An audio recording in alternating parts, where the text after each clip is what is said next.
Oksijen TV'de Kerem Bürsin'le sohbet ettik. Vallahi kendi söyledi. Hiç bu kadar aşka dair konuşmamıştım dedi. Öyle bir film yapmış, ne yapalım?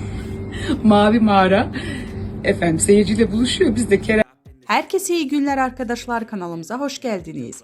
Beden dili dersi alan Hande Erçel, sayfanın haberine göre Hande Erçel bir yıldır haftada 10 saat İbrahim Çelik ile çalışıyor.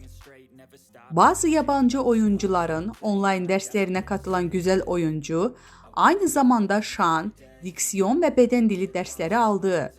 Günlerdir izleyicilerinin dilinden düşmeyen Erçel, yapılan yorumlarla ilgili sessiz kalmayı tercih ederken, dün akşam dikkat çeken bir paylaşım yaptı.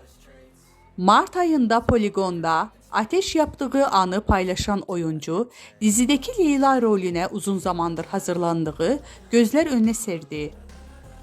Öte yandan Erçel'e yönetmeni Bergüzar Korel ve Tolga Kareli'den destek mesajları gelmiştir.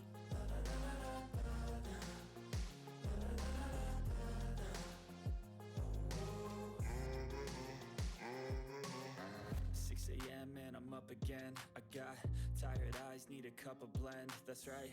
In the AM, that's my only friend. No light, just